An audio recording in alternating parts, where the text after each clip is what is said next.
Alright, let me show you how torquey this thing is. We're in speed 3.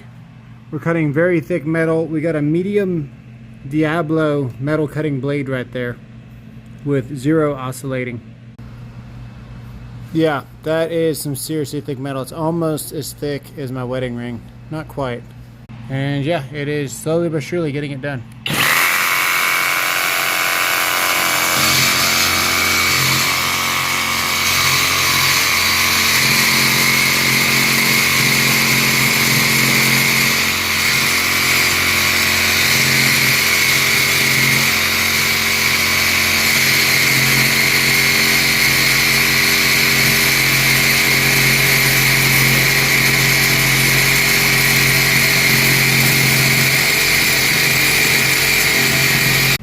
Yeah, if you need a saw that can do it all,